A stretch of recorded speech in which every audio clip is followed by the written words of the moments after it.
You feel pain like no other pain, and you know that in your life it's going to be very difficult to come across something that's going to be even worse pain than that. But it also brings you so close to all those other people out there who have been bereaved. The atmosphere outside Kensington Palace turned from celebration to confusion within seconds. Prince William, Britain's future king, abruptly cancelled his highly anticipated appearance, moments after distressing family news reached him behind closed doors. Staff rushed to phones, reporters scrambled for answers, and the royal convoy never appeared.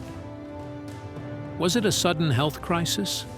A shocking revelation within the royal household? Or something even deeper, shaking the monarchy's foundation? Hearts are heavy. Whispers are spreading. But what truly forced Prince William to disappear from the public eye? Shadows over the palace. It began as a morning meant to celebrate hope, a charity event that had been on Prince William's calendar for months, carefully arranged, rehearsed, and broadcast to the world as another symbol of royal duty fulfilled. Yet, beneath the polished order of palace life, something darker was stirring. Within the marble corridors of Kensington Palace, tension had begun to seep into conversations. Silences had grown heavier, and those closest to the heir to the throne sensed that something was deeply wrong. When word broke that Prince William had suddenly withdrawn from his public engagement, confusion turned to chaos. Reporters who had gathered outside the gates looked on in disbelief as palace staff moved with urgent precision, their faces drawn, their words clipped. The announcement was brief, too brief. Unforeseen personal circumstances, it read. Two words that said everything and nothing. For a family that built its image on stability, this abrupt cancellation was more than just an empty seat at an event. It was a warning sign. Behind closed doors, sources whispered of rising pressure inside the royal household. The king's ongoing health concerns had already cast a shadow over recent weeks. Princess Kate's recovery had forced the family to close ranks, limiting public exposure. And yet, this, William's vanishing from the spotlight without explanation, felt different. It wasn't a strategy, it was a strain. Those who have served the palace for years said the atmosphere had changed. Meetings once marked by calm routine had turned cold and clipped. The prince, usually a steady hand in times of turbulence, had been described as distracted and deeply concerned in the days leading up to the cancellation. Something, or someone, had shaken him. Rumors rippled through the royal circuit, talk of urgent phone calls, private discussions behind heavy doors, and a growing rift between duty and family. Some speculated that new revelations about past royal scandals had reached the family's inner circle. Others pointed to the stress surrounding succession matters and the burden of public expectation now resting almost entirely on William's shoulders. Inside the palace, aides moved as though walking on glass. Instructions were whispered, schedules erased, and events quietly postponed. No official statement followed, only silence. The kind of silence that amplifies every theory. Outside, Britain held its breath. Royal correspondents replayed old footage, searching for signs they might have missed.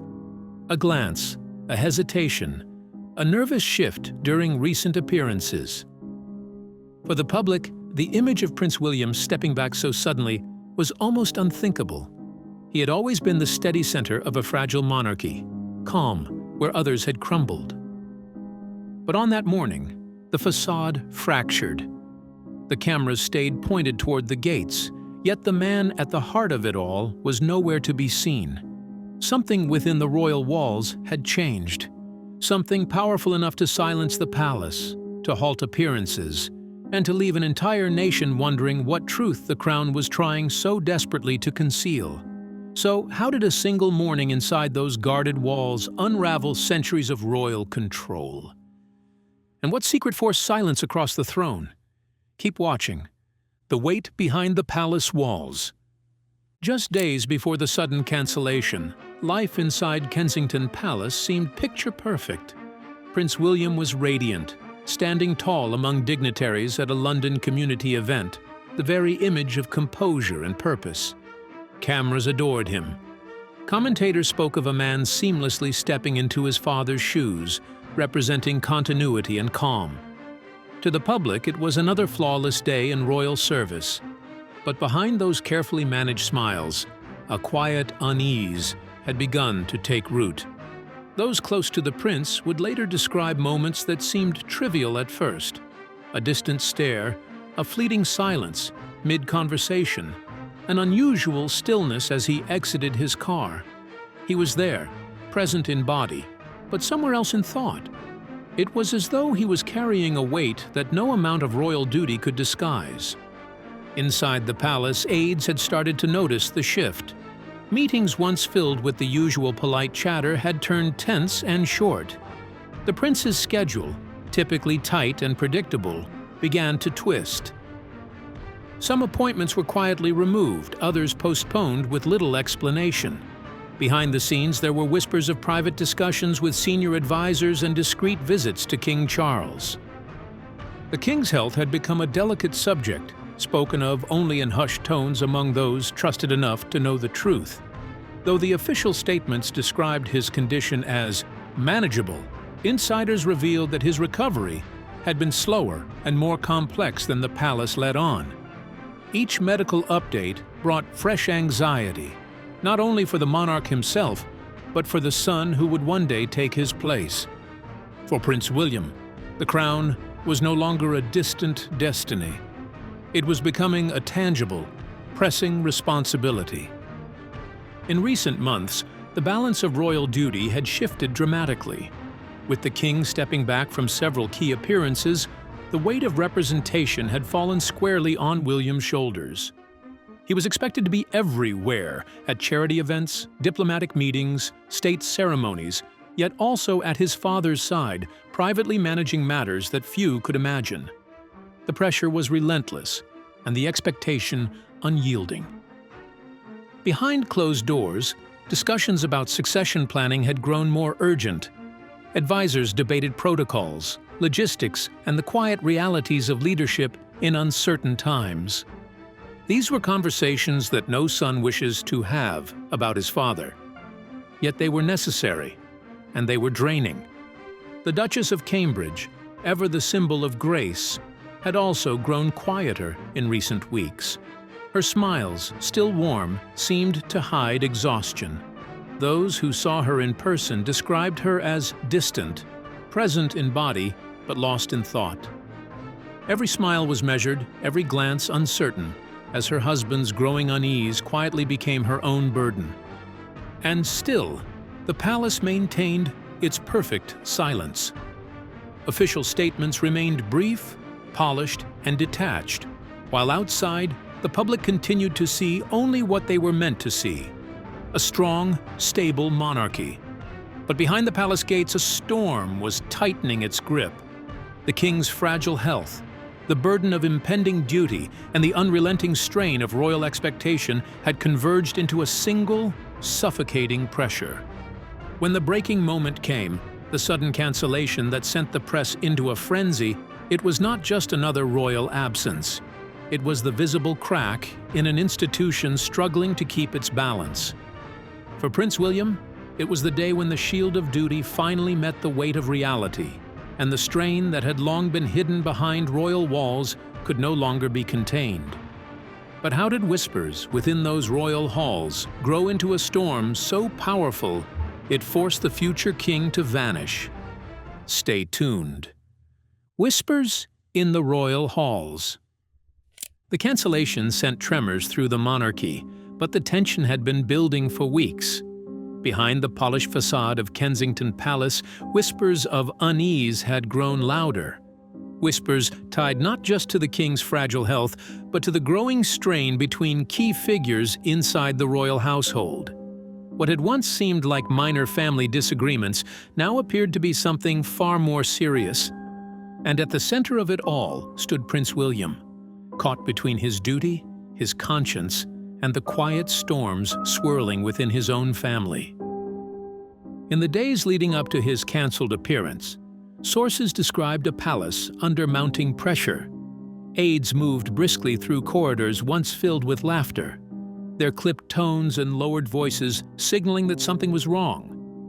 The king, still recovering and advised to limit his workload, had become increasingly reliant on those around him. But that reliance, insiders say, had caused friction, especially between senior courtiers and Queen Camilla's circle. Camilla's growing influence in palace decisions had become a point of quiet contention.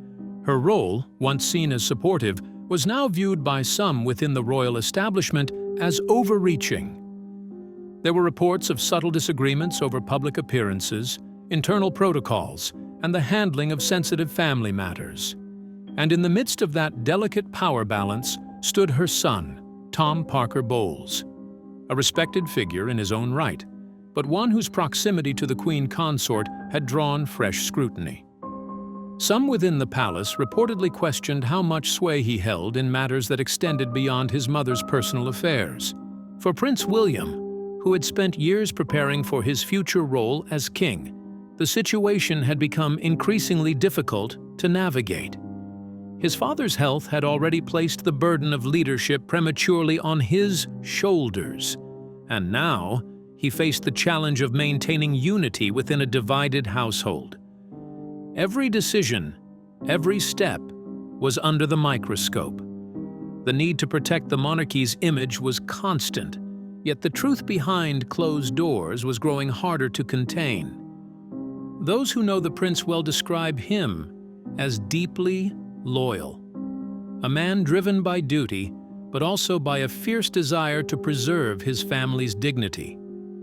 Yet even he was said to have reached a breaking point. Meetings that were meant to be routine turned tense.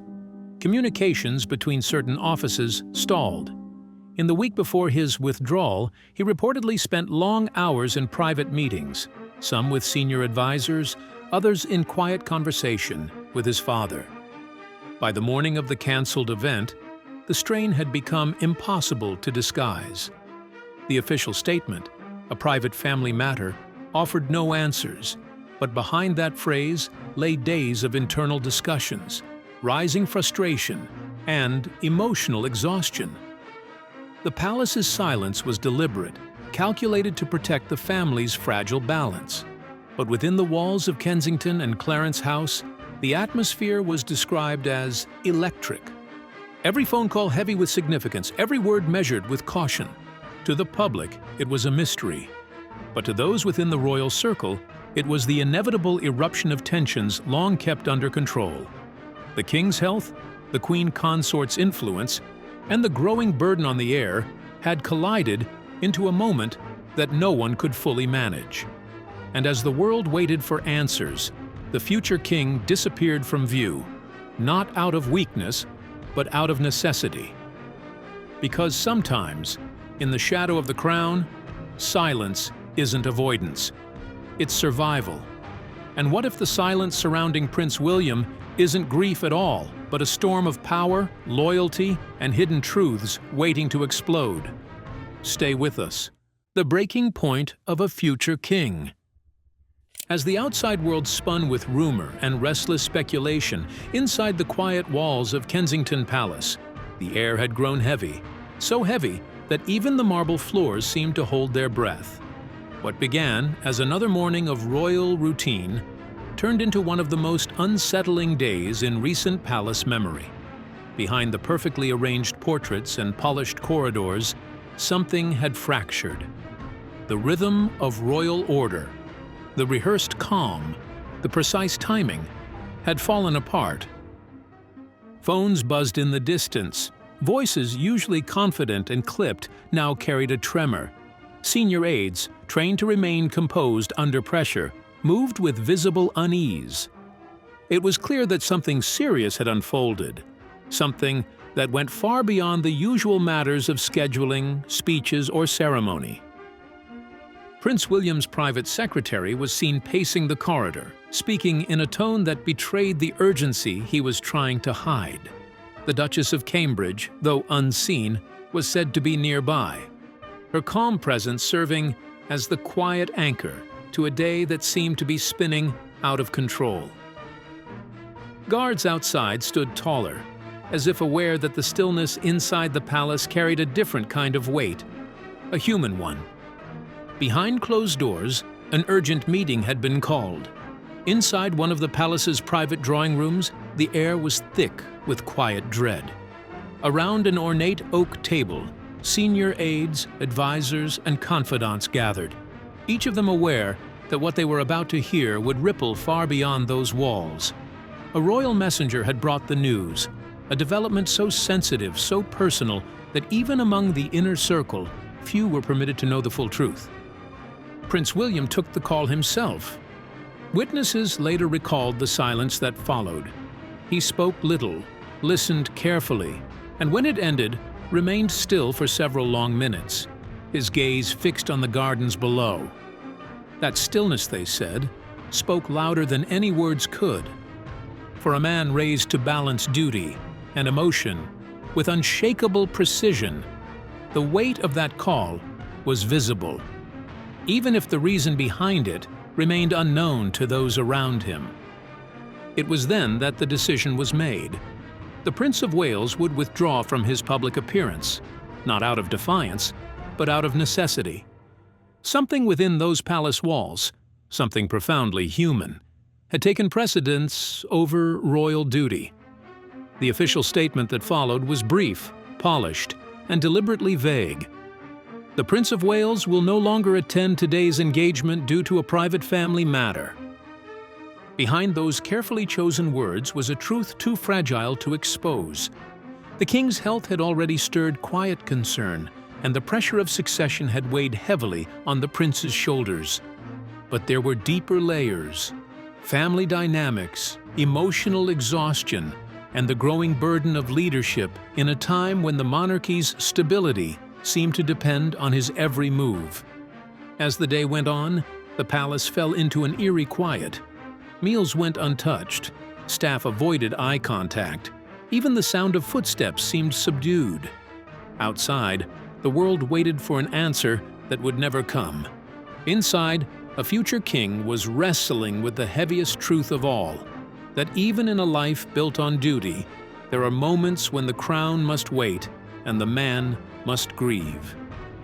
And did that silence inside the palace hide heartbreak, or a secret so deep it could shake the crown itself? Stay glued. The weight of the crown. By late afternoon, the atmosphere inside Buckingham Palace was tense, heavy, and strangely hollow, as if every corridor carried whispers that no one dared to voice.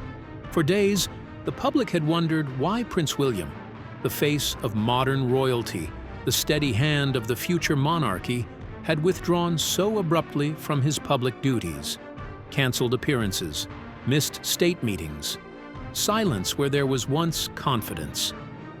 The press filled the vacuum with speculation, but the truth was unfolding behind closed doors, in a world few would ever see. Inside those gilded walls, the royal family was facing a convergence of private crises and public pressures that no crown could disguise. The devastating phone call that had reached Prince William earlier that week was the breaking point. A moment that fractured the fragile balance between duty and family.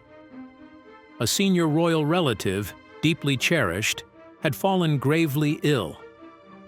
The news arrived not through the palace communications office, but through a trusted physician, one whose voice carried decades of loyalty and truth. The words were simple, yet final. And in that moment, the future king was not a royal, not a leader, but a son and a brother standing at the edge of grief. Yet that was only part of the storm. The palace itself had become a battlefield of quiet tension. Behind the formality of daily schedules, deeper fractures had begun to show. The king's ongoing health struggles weighed heavily on every royal plan. Advisors spoke in measured tones, but the concern was real. The monarch's reduced public presence had left William and his father's courtiers juggling the reins of responsibility between tradition and uncertainty. Add to that the lingering strain with Prince Harry, whose memoir and media appearances had reopened family wounds, and the atmosphere inside the palace grew more fragile by the day. Even Queen Camilla, often the quiet anchor in moments of unrest, was said to be visibly exhausted, stretched between supporting her husband and maintaining appearances before a watchful world. Staff whispered of hushed meetings, abrupt changes to the royal diary, and a sense of unease that seemed to hang over every engagement. The royal machine, polished and rehearsed for decades, was suddenly showing cracks. For Prince William, the pressure was suffocating. He had inherited not just his father's role as heir, but the emotional burden of holding a fractured family together under global scrutiny. Each cancelled engagement carried a story, not of negligence, but of necessity. He could not deliver cheerful speeches when the weight of personal loss pressed on every word. He could not appear before cameras while wondering if his family's private struggles would once again become public entertainment. And so, he withdrew. Quietly, purposefully. The royal diary went blank. Behind the palace gates, he spent long hours with those closest to him, trying to manage both grief and duty, two forces that refused to coexist. Those who saw him described a man torn between roles, a prince bound by protocol, and a son desperate to protect what remained of normalcy. For now, the monarchy stands poised between endurance and unraveling. And in the center of it all, Prince William bears the silent weight of it, the heir apparent, carrying not only the expectations of a nation, but the private heartbreak of a family in turmoil. So what hidden truth inside the palace could break centuries of silence and test the monarchy's strength to its core? The silence that shook the monarchy, and as unease turned into a national obsession. The gates of Kensington Palace stayed firmly closed, and Britain found itself caught in a storm of questions with no answers. Every news channel repeated the same chilling announcement. Prince William had cancelled all forthcoming engagements due to a private family matter. But the absence of detail was precisely what made it unbearable. Behind the crisp wording of that statement lay a silence heavy enough to rattle the nation. Television anchors spoke in subdued tones, their eyes searching for meaning between the lines. Analysts replayed clips of the prince's recent appearances, studying his posture, his smile, his pauses. Was he troubled? Was this the calm before a deeper storm? Even the faintest expression became a headline. Outside royal residences, camera crews huddled in the cold, waiting for any flicker of movement. The usual palace rhythm, staff entering and leaving, couriers arriving, had slowed to a crawl. The world's most photographed family had vanished from sight. Then came the social media eruption. Within hours, the hashtag #PrayForWilliam surged to the top of trending lists. Millions of messages poured in from every corner of the globe. Sympathy, worry, and speculation intertwined. Some users insisted the king's health had taken a serious turn. Others whispered about internal disputes and hidden tensions among the royals. The lack of information only fed the frenzy. Silence became a story of its own, a blank page the public filled with fear. Reporters stationed outside Windsor Castle described the mood as eerie. Guards who usually stood with stoic stillness now appeared tense, their eyes scanning crowds that gathered in growing numbers. One veteran journalist, accustomed to the controlled elegance of palace life, quietly remarked, "This isn't protocol. This is panic." Inside Parliament, questions began to stir. Some MPs called for patience and privacy, while others admitted alarm that the heir to the throne had disappeared from duty without explanation. By midweek, international broadcasters from New York to Paris had joined the chorus. Royal correspondents speculated about constitutional implications if the prince's absence stretched further. Every photo, every convoy, every brief movement from the palace gates was scrutinized like evidence in a mystery. Then, late one evening, a blurry image surfaced. A dark vehicle entering a secluded Norfolk estate believed to belong to the royals. The photograph revealed nothing and everything all at once. It confirmed that something was happening, quietly, urgently, away from public eyes. The palace's response remained firm and coldly professional. No further comment will be made at this time. But behind those words, tension was thick enough to taste. Those close to the family hinted that the situation was deeply personal, possibly tied to health concerns within the inner circle. The emotional strain on Prince William, already carrying the burden of leadership, was said to be immense. As nights passed with no new statement, the world's eyes stayed fixed on those locked gates. Britain waited, breath held, for an answer that refused to come, and for a prince whose silence had become louder than any speech he'd ever given. And now, could this silence be hiding the royal family's deepest secret yet? One powerful enough to shake the crown itself? Keep watching. A crown, tested by silence.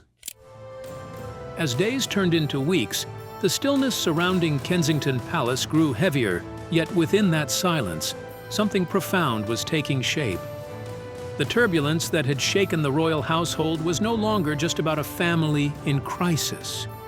It had become a moment that could redefine the monarchy itself. Inside those guarded walls, Prince William was quietly confronting what may be the greatest test of his life: the collision between personal pain and public expectation. Behind the palace gates, discussions carried a tone unlike any before. Senior advisors, often calm and rehearsed, now spoke with unease about the mounting strain on the prince. Every decision, every word, every appearance cancelled, carried enormous weight. It wasn't simply about duty anymore. It was about preserving the fragile balance between monarchy and manhood. For William, the challenge wasn't only to lead. It was to feel, to grieve, and to still stand upright beneath the crown's invisible burden. Those close to him described a man withdrawn, but deeply reflective, a future king walking through a storm of emotion with quiet resolve. Gone was the easy confidence that had long defined his public image. In its place stood a figure tempered by responsibility, one who understood that leadership sometimes means stepping back to protect what cannot be repaired in the public eye. The recent chaos within the palace, whispers of health concerns, family tension, and internal disagreements, had forced him to confront the same question that haunted every monarch before him: how much of oneself must be sacrificed for the sake of the crown? Inside private chambers, the tone was somber. The royal family's once unshakable rhythm had slowed. Meetings were postponed, correspondence delayed, and the corridors of the palace carried an air of uncertainty. Catherine, poised as ever, became the steadying force beside her husband. Her calm demeanor and unspoken strength reminded the world that true resilience often appears not in words, but in quiet presence. Together, they carried the weight of both family sorrow and national expectation, an impossible balance between heartbreak and heritage. The strain was not merely emotional. There were growing concerns about the monarchy's image amid the crisis. Public trust, always delicate, now rested on how Prince William would navigate this defining chapter. Some aides believed that silence was their strongest shield. Others feared it only deepened public curiosity. Yet through it all, William stood firm, choosing family over formality, compassion over ceremony. It was a decision that revealed not weakness, but humanity. As the press continued to speculate and the headlines grew more frantic, the palace finally broke its silence with a single, carefully crafted statement: brief, calm, and deliberate. It thanked the public for their patience and understanding, yet its simplicity spoke louder than any lengthy explanation ever could. There was no denial, no clarification, only restraint. It was a message that carried both grace and grief, a silent acknowledgement that beneath the crown lies a family bound by the same pain that touches every human heart. In those few words, the world saw not authority, but vulnerability. And in Prince William's quiet absence, a profound truth emerged: that duty, no matter how sacred, loses its meaning without empathy, compassion, and the courage to be human, even when the world is watching. By then, Britain had begun to sense the truth. This was not a scandal. It was not politics. It was a moment of transformation, one that laid bare the humanity behind the monarchy. For the heir to the throne, this silence became his proving ground, a crucible in which grief and leadership met. The world had expected a prince to lead with poise.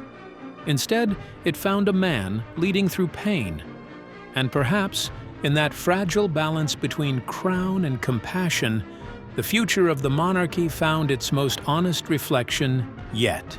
So what do you think really drove Prince William to step back? Was it duty, grief, or something the palace dares not reveal? Share your thoughts below. Don't forget to like, share, and subscribe for more royal revelations.